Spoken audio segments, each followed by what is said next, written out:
Gjykata kushtetuese ka vendosur që të lërë në fuqi pezullimin e vendosur nga GKK-ja lidhur me zëvendës kryeministren Belinda Palluku. Për diskutuar mbi këtë vendim gjykatës kushtetuese kam të ftuar në një lidhje direkte analistin e njohur zotin Fatmir Markoçi. Zoti Markoçi, faleminderit shumë për intervistën. Faleminderit dhe juve. Zoti Markoçi, si e gjykoni këtë vendim të gjykatës kushtetuese? Ishte një vendim i cili, ta themi në gjuhën popullore, ishte as mish as peshk. Për të vetmen arsye sepse i dhanë një hapësirë Ramës për të goditur çdo lloj vendimi tjetër të gjykatës të GKK-s, domethënë, për të njëjtin veprim, pasi zakonisht vendimet e gjykatës kushtetuese kthehen në vendime unifikuese në momentin që ata kanë shumicën e votave. Duke mos pasur shumicën e votave në të gjykim, ata nuk arritën dot ta bëjnë gjykimin e rregullt, themi. Kështu që ishte një vendim, nuk e prisje, domethënë që ata gjyqtarë treguan edhe një herë që nuk janë në nivelin e asaj për të qenë pjesë e gjykatës, se gjykata kushtetuese quhet gjykata supreme, gjykata më e lartë. Kështu që të vjen keq domethënë që gjyqtarët arrin në këtë lloj niveli dhe han këtë lloj presioni të bërë nga kryeministri i Shqipërisë. Çfarë ndodh pas këtij vendimi, zoti Markoçi? Pra, Belinda Palluku mbetet e pezulluar, cilit janë hapat e Ramës? Tashmë nuk ka hapa, Rama nuk ka çfarë bëj me zbarjen e vendimit apo botimin pletor zyrtar që do të botohet këtë ditë me siguri. Rama e shkarkon nga gjitha funksionet e qeverisë, kështu që i ngelet pastaj hapi tjetër tek parlamenti. Rama do luajë çdo gur në parlament për të mos i hequr imunitetin, apo më mirë thënë më shqip, për mos i dhënë leje spagut për të bërë arrestimin e Ballukut. Hap tjetër nuk ka, domethënë. Nga gjykata kushtetuese është mbyllur çdo gjë, sepse pavarësisht se vendimi është 4-4, por në momentin kur vendimi është 4-4, domethënë rrëzohet kërkesa. Nuk ka gjë tjetër, domethënë. Zoti Markoçi, a është ky fillimi i një lufte mes zonjës Balluku dhe zotit Rama? Jo, do shifni një betejë, atë që unë e kam deklaruar me kohë, do shifni një betejë rruge ndërmjet të kryeministrit edhe atyre që mbrojnë Ballukun.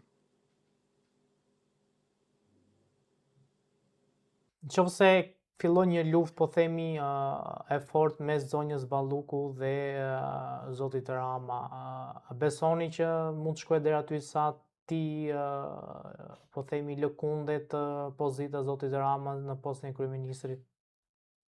Ramës, pavarësisht nga lufta, atë luftën me Ballukun unë e kam thënë gjithmonë, nuk është luftë institucionale apo luftë me një person që ky po e shkarkon apo po e mbron. Rama nuk e mbron për sa i përket spakut, për sa i përket Ballukut. Kështu është luftë personale, themi, ndërmjet atyre tash që e mbrojnë Ballukun dhe vetë Ramës. Nuk ka lidhje fare me spakun. Unë i pata thënë që në fillim që Balluku nuk jep ndërheqjen dhe Rama nuk është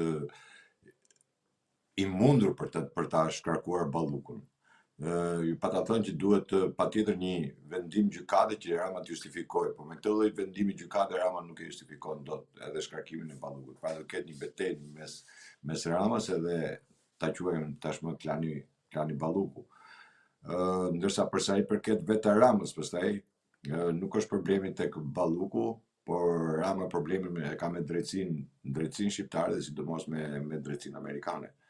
Kur Rama në ndjenin time, nuk jam 100% i sigur, për në ndjenin time ka marrë dhe akuzën se për çfarë akuzohet në Shtetet e Bashkuara të Amerikës. Pra, zoti Markoçi, ju besoni që Rama është marrë, po themi, në pyetje dhe i akuzuar në SBA?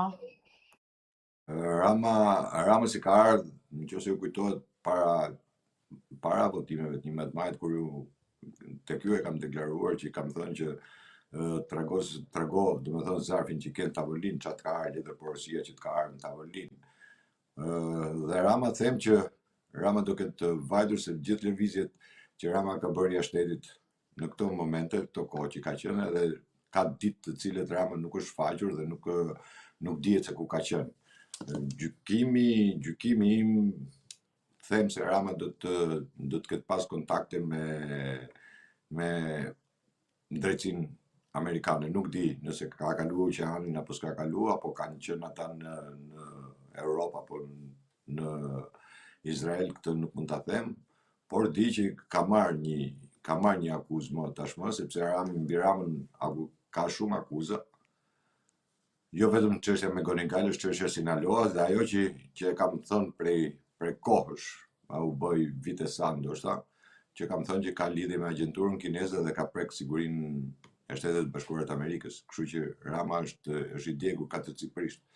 Dhe prandaj po bën të gjithë këto lëvizje dhe të gjithë të ECA-ke, prandaj kërkoj edhe një mandat, të themi, për sa i përket bordit të paqes, që kërkoj atë ligj, kërkoj me këmbguli që të ishte në emër nominal dhe jo si kryeministri i Shqipërisë.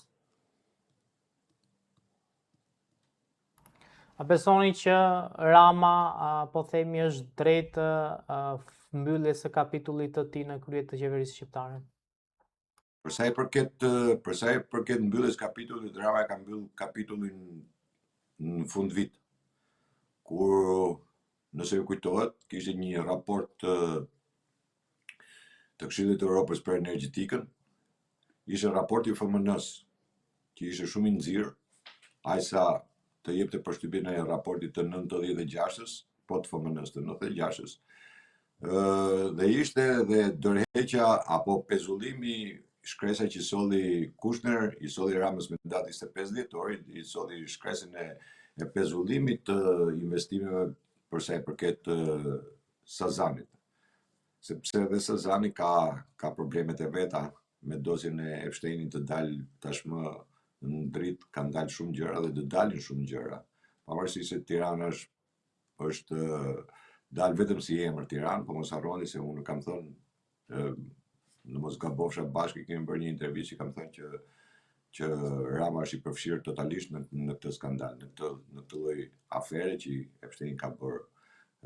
Dyshimet janë jo më kot, janë kërkuar fluturime që ka bërë Rama dhe të gjithë çfarë kanë ardhur dhe çfarë janë transportuar me avion. Kështu që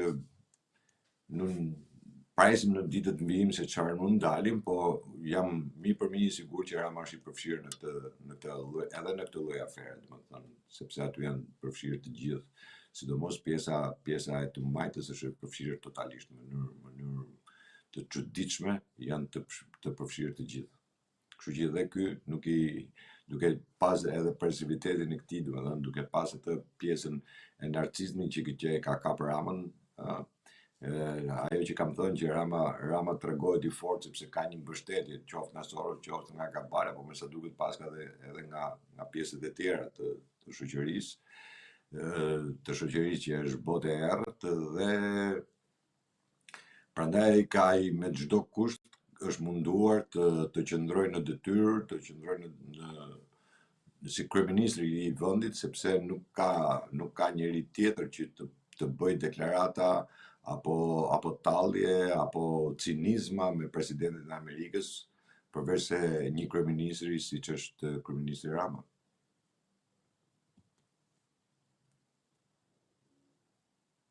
Zot Merkoçi, a besoni që do vi një ditë që zoti Rama do të shkojë në SPAK, ku do të merret në pyetje, qoftë edhe lidhur me, po themi, hetime që mund mos kenë lidhje me të, por si kryeminist mund të ketë dieni? Nuk ka dosje në SPAK, atë që kam thënë dhe vazhdoj ta them, nuk ka dosje në SPAK, apo nuk ka njeri në SPAK që të ketë një dosje dhe të mos jetë i përmendur apo i përfshirë Rama në mënyrë të drejtë për drejtë apo në mënyrë tërthore, por kryesisht Rama është i përfshirë në mënyrë të drejtë për drejtë, sepse çdo urdhër i dhënë për çdo lloj tendri, për çdo lloj aferi, për çdo lloj fikje radarësh, për çdo lloj kalimit të drogës, patjetër që emri i Ramës është prezent në të gjitha. jo më kot e kam cilësuar dhe vazhdoj ta cilësoj që ky ka ndërtuar mafian shtet dhe një njeri që ndërton mafian shtet patjetër që është i përfshirë në çdo lloj, ashtu siç është i përfshirë edhe në dosjet që janë për sa i përket të anëtarëve të gjykatës kushtetuese që morën atë vendimin e pezullimit, apo që do ta vazhdojnë akoma me këto vendime që kanë marrë në mënyrë bastarde, sepse dolën hapur kundër interesit publik, kundër interesit kombit, kundër interesit popullit. Kështu që Rama nuk ka vend dhe nuk mund bëhet absolutisht asnjë gjë, nuk ka asnjë lloj lëvizje që mund të bëhet pa dijenin apo pa urdhrin e Ramës, më mirë themi. Nëse nuk firmos shkresën, Rama do ketë patjetër një urdhër verbal. Kështu që në të gjithë dosjet që ka Spaku është i vënuar për sa i përket Ramës, themi atë që është për të thënë. Spaku është shumë i vënuar, por Spaku nuk po bën atë që kërkon populli. Sepse vërtet njerëzit e kanë besimin tek Spaku, vërtet mendojnë se Spaku do të vejë drejtësinë e njërin tjetër, po të shohim vetëm aferën e 5D-ve, arritën të dalin me detyrim paraqitje apo shërbim prove, dhe ajo që njerëzit presin dhe drejtësia aty duket nëse ka drejtësi apo nuk ka drejtësi kur bëhet konfiskimi i pasurive dhe parasit. Gjithë 5D-ja për shembull bën një zhurmë shumë e madhe, duke treguar se sa kishin vjedhur në bashki nëpërmjet tenderave.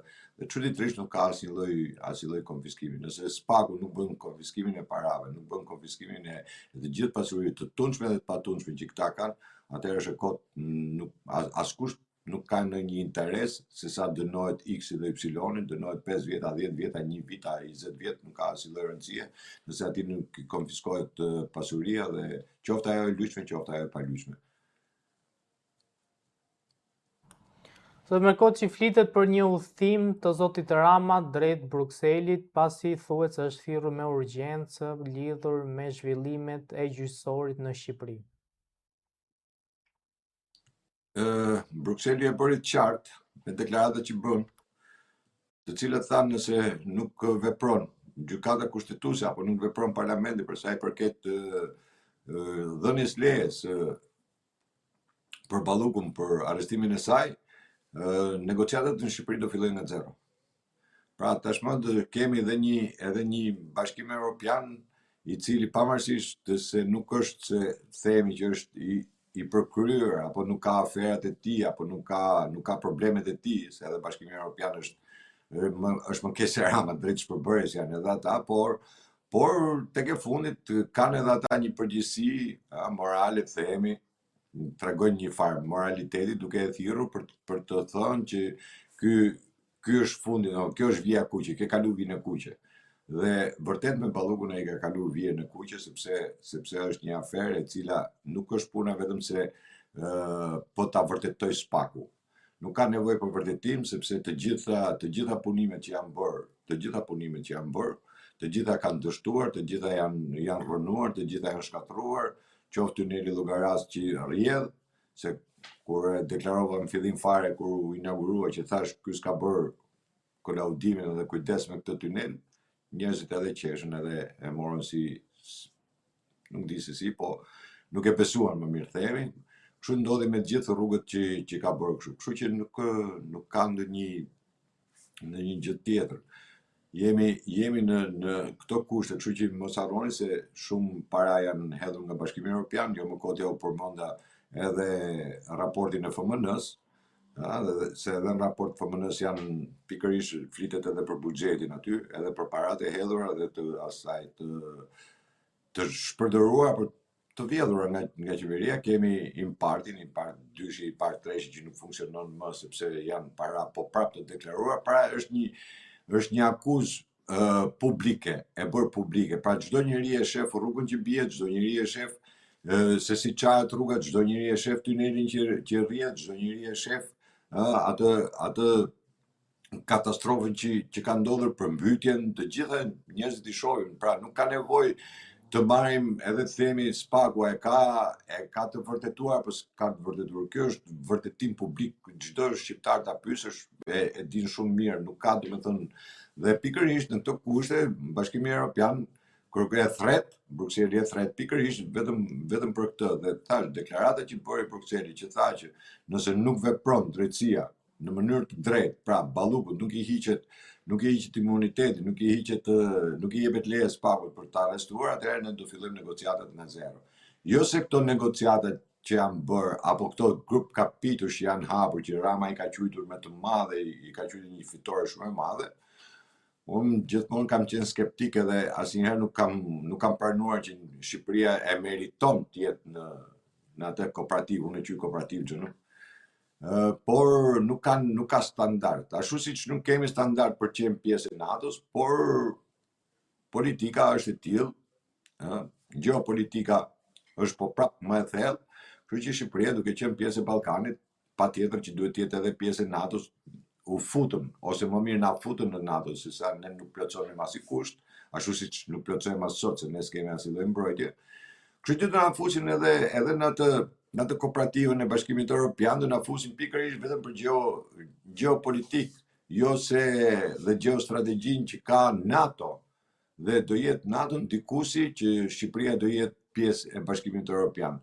Jo më kot e keni dëgjuar që presidenti i Amerikës e ka cilësuar disa herë që Shqipëria duhet të jetë pjesë e Bashkimit Evropian. Pra Ballkani duhet të jetë pjesë e tyre. Kjo hyn te geostrategjia dhe geopolitika e NATO-s. Dhe dihet shumë mirë që NATO-n e komandon Amerika, se po si Amerika nuk ka as NATO më.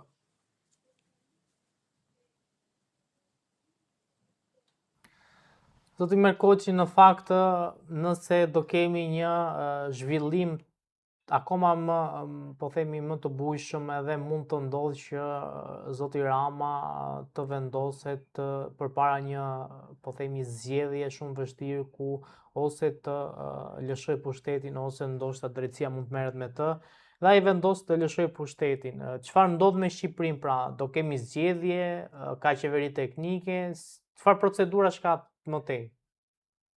Jemi pak më me këmbë tokë. Nëse Rama detyrohet, nuk detyrohet nga brenda, themi, po detyrohet të japi drejtën, detyrohet nga jashtë. Pra nga ndërkombëtarët, qoftë Shtetet e Bashkuara të Amerikës apo Bashkimi Evropian. Po më tepër gjykoj se është tek Shtetet e Bashkuara të Amerikës ndikimi që Rama mund të japi dorëheqjen. Dhe padyshim me keqardhje, po padyshim ata që bëjnë lëvizjen, që detyrojnë Rama me larguar Ramën nga pushteti, besoj se kanë edhe zgjidhjen tjetër. Kështu që nuk ta ngjelet, domethënë, gjë për ta zgjidhur ne. Sepse për ta zgjidhur ne, unë kam thënë edhe prapë them, gjithë politika shqiptare për 35 vjet ka ndjekur politikën e Sorosit, dhe nëse vazhdohet me politikën e Sorosit, akoma me politikën e Sorosit, do të shohim që nuk, sepse politika jonë nuk është se ka ndonjë influencë të madhe në arenën ndërkombëtare, po ti shihni edhe këto vizita që bën, qoftë Peleshi, ministra e jashtme kjo çfarë ka, dhe qoftë edhe opozita, po të shohësh, domethënë janë vizita shumë të vakta. Themi kanë vajt për një mëngjes lutjesh, por nuk kanë sjell asgjë. Tash i dalësh të arrijë opozita shqiptare. Po marr si mua më tepër më intereson opozita se sa pozita, se për pozitën e di se çfarë llumi është. Por të arrijë opozita shqiptare që të dalin me kongresmen atje fotografi, 50 vet dalin te zyra atij fotografi, e kupton, për tregu se ne kemi taku këtë kongresmenin e 539, se janë 540 gjithsej. Kemi taku të kongresmenin e 539 atje, sikur nuk në të njëjtën kohë që nuk kanë asnjë takim me administratën Trump. Kjo është themi që quhet dramë për Shqipërinë, jo për politikën, se politika jonë dihet se çfarë niveli ka, jo më koti që para politik. Pra, edhe kur pash atë foto që kanë botuar, më duhet vërtet, domethënë thash, këto vërtet janë para politik. Nuk e u them kot këtë. Nuk kanë asnjë lloj vizioni, nuk kanë asnjë lloj gjë. Dalin për intervista dhe japin intervista bastarde. Domethënë të vjen keq që Shqipëria përfaqësohet me këta lloj njerëzish. Dhe në një moment që Rama do detyrohet të japi dorëheqjen, patjetër do ketë edhe një zgjedhje, do jetë një qeveri teknike. Mënyra e zgjedhjes pastaj thash, nuk e di kush do ndikojë në zgjedhjen e një qeveri teknike, por patjetër do ketë një qeveri teknike e cila do marrë përsipër në thonjza themi t'i lëroj duart e spakut për të vepruar, dhe që është gjëja më kryesore, dhe pjesa tjetër pastaj për të vënë disa piketa për sa i përket të çurisë dhe zhvillimit të Shqipërisë. Nëse do vjen njerëz të cilët nuk kanë asnjë lloj vizioni ose bishat e Ramës e të këtyre, pastaj nuk do vazhdojmë të njëjtën rrugë. Nëse drejtësia nuk vepron, po jo ashtu siç këta kanë nxjerrë atë teorinë e pushtetit të prokurorëve, sepse nuk ka pushtet prokurorësh. Unë nuk e di nga e kanë gjetë këtë lloj teorie pushtetit prokurorëve, se pushteti prokurorëve nuk ekziston, domethënë si term të paktën. Kemi diktatura, njërën tjetër vendos partia siç vendos Rama për të gjitha, kjo është problem tjetër, por pushtet prokurorësh që t'jenë prokurorët e pavarur dhe vendoskan këta për gjithçka nuk ekziston. Mirë, po këta kanë nxjerrë të temë sepse duan me patjetër të justifikojnë vjedhjet dhe veprimet që këta bëjnë. Këta nuk duan, domethënë që ti mund të vjedhësh, mund të bësh, mund të katranosësh çdo gjë, mund të thyesh çdo gjë, mund të shesësh edhe interesat kombëtare, dhe në fund fare ai thotë unë jam kryeminist apo unë jam ministër, unë jam zëvendës kryeminist, unë nuk duhet të prekem sepse kam mandat. Dhe këta nga populli nuk e ka dhënë mandatin, qoftë edhe deputetit, apo ministrët janë të zgjedhur, nuk janë të emëruar, nuk janë zgjedhur, si qeveria është e emëruar, nuk është e zgjedhur, por populli nuk e ka dhënë mandatin për të vjedhur. Populli i ka besuar mandatin për të ecur përpara, për të zhvilluar vendin, jo për të vjedhur.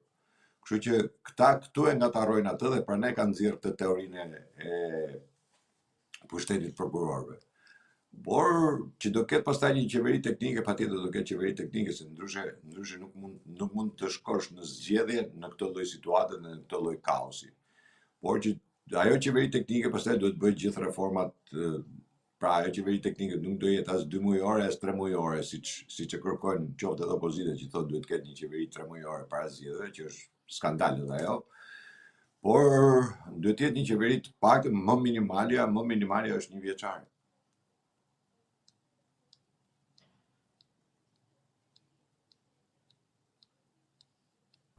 Zotë Mërkot, që kam dhe një pyetje tjetër ka të bëjë me një protestë që po zhvillohet në Velipoj kundër një prej biznesmenëve të Shqipërisë, i cili po ndërton një resort atje, megjithatë ka pas probleme me banorët lidhur me marrjen e tokave dhe shtëpiave dhe pa një ujdi mes tyre.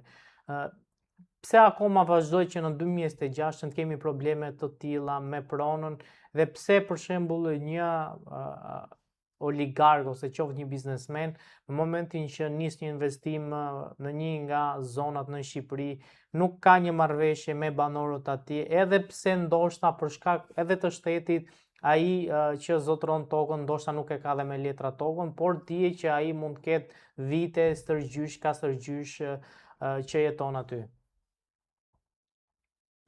Fillojmë me ligjet që bën në kuvend, me abandonimin e kuvendit që bëri Partia Demokratike, lënien e mandateve, dhe ligjin e korporateve që u miratua në kuvend në atë kohë, të them drejtën.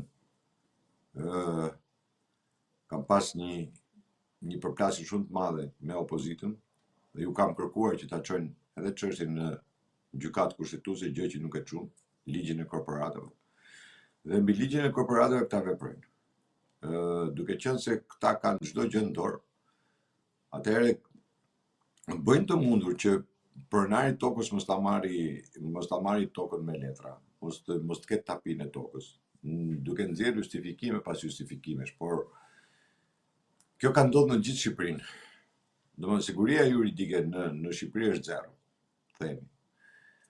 Por oligarkët nuk janë oligarkë se janë oligarkë të cilët janë të bërë me punën e tyre, me gjën e tyre.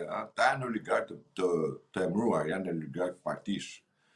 Pra këta i bën oligark partia, jo se janë oligark, po këta i bën oligark partia, këta bëjnë ata pastrimin e parave, drogën, dreqin, shetanin, gjithë, çdo gjë e bëjnë. Edhe marrin tokë falas, ja u fal qeveria, se qeveria është shumë më mirë se me oligarkët dhe është kooperace me pronarin. Pra pronarit nuk ja kthen tokën, po oligarkët ja kthen. Por çat bie në sy në këtë protestë, në një shkrim timin kam bërë që Rama bëri vajti në Vatikane dhe shkoi u lut te Zoja e Mirë, u lut për të shpëtuar Shqipërinë. Në të njëjtën kohë, kur Rama po atë zonë që është katolike, nuk po flas për gjithë Shqipërinë, po për atë zonë pakti që është katolike, me që u lut ke Zoja e Mirë në Rom, e dhunon, jo merr pronë. Pra, hipokrizia e këtij njeriu shkon deri në atë mas që atë që bën shkon edhe kërkon ndihmë tek Zoti, themi, apo te shenjtit apo te shenjtorët. Gjë që nuk shkon. Por ky njeri që e ka shit Shqipërinë, ky njeri që e ka shkatërruar këtë vend, ky njeri që e ka zbrazur këtë vend, bën atë hipokrizinë tjetër. Dhe më e bukur kush ndodh ajo pjesa që sa herë që ndodh një përplasje e tillë, Rama nuk ndodhet në Shqipëri. Pra është një koordinim ndërmjet Ramës dhe oligarkëve veprim në mënyrën se kur vepron, ditën që kur vepron. Dhe ajo që të vjen keq pastaj, të vjen keq me policinë e shtetit, që është një polici që edhe në kushtetut, edhe në ligje ka që duhet të mbroj interesin e popullit, duhet të mbroj popullin. Pra, ajo polici bëhet gard kundër popullit dhe bëhet gard për të mbrojtur oligarkun, apo biznesmenin, apo ndërtuesin, quajeni si doni, nuk ka rëndësi fare emri. Pra për të mbrojtur individin më mirë themi. Pra mbronin një individ i cili është i partisë, është i pushtetit, që luan paratë e partisë dhe të pushtetit, dhe i mësyn qytetarët e tij. Në të njëjtën kohë që duhet të ishte e kundërta. Policia duhet të jetë në mbrojtje të ligjit dhe në mbrojtje të qytetarëve. Në Shqipëri ndodhet kundërta. Policia është kundër qytetarëve, kundër popullit, në mbrojtje të pakicës, të oligarkëve, të pushtetarëve. Pra nëse ti e thret si qytetar, thret policia nuk të mbron ty, nuk më mbron mua. Nëse e thret një pushtetar apo oligark, atëherë policia i vjen në ndihmë atij dhe pse ai s'ka të drejtë, se flasim gjithmonë kur ke drejtë dhe kur nuk ke drejtë. Është e njëjta skemë që ndodh për protesta. Policia mësyn popullin pse proteston. I hedh gaz në mënyrë skandaloze. E njëjta gjë ka ndodhur edhe aty. Ashtu siç ndodhet te 5 maj. Kur u prishën. Në mënyrë bastarde u prishën dhe policia u përdor. Pra, kjo policia, pra ne them, edhe ajo qeveri teknike që duhet vi, apo që duhet të ndërtohet me bazën e ligjit, për të vënë disa rregulla në Shqipëri. Se këtu janë prishur rregullat e lojës. Ne nuk kemi më rregulla loje. Pra pushteti përdoret për pushtetin. Dhe interesi i popullit është eliminuar totalisht. Nuk e mbron njëri popullin. Populli nuk e mbron as në gjykat, as në polici, as në spital, me as i vend. Populli është gjithmonë ai që duhet paguaj. Ndërsa këta janë ata që duhet pasurohen. Këta duhet vjedhen dhe nuk duhet shkojnë para drejtësisë. Se kanë mandat këta. Ndërsa ai fakiri, ai për një veprim të gabuar, për një shkelje të ligjit, qoftë edhe ata që janë përdorur sa shashi, ata shkojnë në burg, e futen në burg, keni pa të amnistia. Se sa është numri i të burgosurve. Dhe të gjithë janë pikërisht për këto, për budalli që themi. Se këta kanë fut në burg edhe pse ke pi 2 shishe bjerë, nuk ke pi 1. Këta kanë fut në burg pse nuk e ke 5 gram hashash, pa e ke 6 gram. Dhe tonet e kokainës që zhduken, nuk keni pa në një gjyq, apo përsa i përket mbetjeve toksike që janë Durrës, që kam thënë porti Durrësit do ja haj kokën të gjithë këtyne. Po më e keqja kush është? Është se po helmon qytetarin. Dhe askush nuk merret prokuroria me këtë.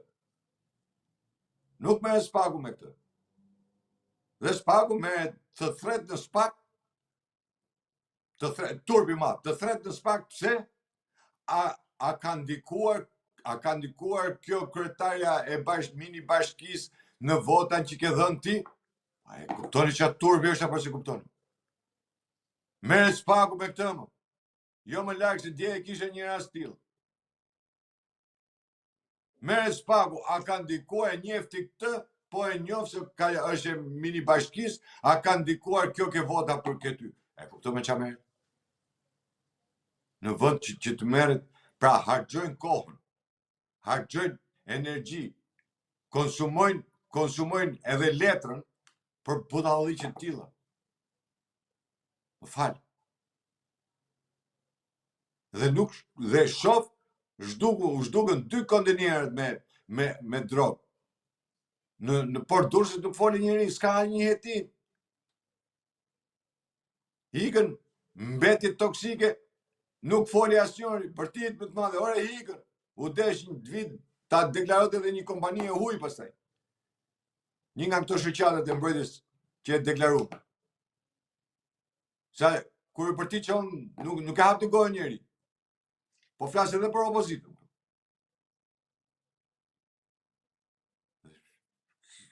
Kjo është situata që jemi ne. Dhe për ne them, nëse vjen një qeveri teknike, duhet të vijë qeveri teknike shqiptare vëlla. Vendosi dy rregulla këtu. Po nëse hi Rama, vjen Ram tjetër, as më intereson fare. Jemi në situatë emergjence. Shqipëria është situatë emergjence, me drita nez është Shqipëria. Nëse vazhdon kjo lloj politike, nëse vazhdojnë të ruhet, nëse ai palavos parlamenti, nuk i jep lejen për të arrestuar Balluku, atëherë për çfarë rrin shqiptarët këtu? Jo për çfarë rrin, por shqiptarët duhet të ndërgjegjësohen, të kapin e të hedhin kazan plerave të gjithë, të hedhin kelanët, nga parlamenti të çojnë lan, të hedhin lan. Se votën shqiptarët nuk ta ka dhënë për të vjet, nuk ta ka dhënë që ti të abuzosh, që ti të pasurohesh. Jemi në situatë të tillë. Dhe një qeveri teknike, jo pse e kërkon opozita, po është emergjente për Shqipërinë. Po këtu nuk njihet as institucioni dorëheqës, as gjë njihet këtu. Këtu njihet vetëm pushteti. Dhe kemi 35 vjet që vazhdojmë me pushtet, se shtet nuk ndërtuam kurrë, dhe kemi 35 vjet në tranzicion dhe nuk thot njëri, ore, ç'është ky vend që rri 35 vjet tranzicion. Po si të kesh atë lloj parlamenti, që të vjetë turp, që janë deputet. Turp të vjetë që ku i shef ata deputet. Nga i pari deri ke i fund. Që s'kam bërë gjë për këtë vend. Pra ne them që Shqipëria është në emergjencë totale për të largimin e Ramës. Rama çdo sekond që rri është fatkesi kombëtare. Ky duhet largu me çdo kusht. Nuk ka rëndësi se si. A ndërkombëtarët apo shqiptarët. Fatkesia është se shqiptarët nuk mundën për 13 vjet u zhgënjyn, u rropatën, u përdorën, themi, nga politika. Ndoshta ka ardhur koha që ta bëjmë me ndërkombëtarët ashtu.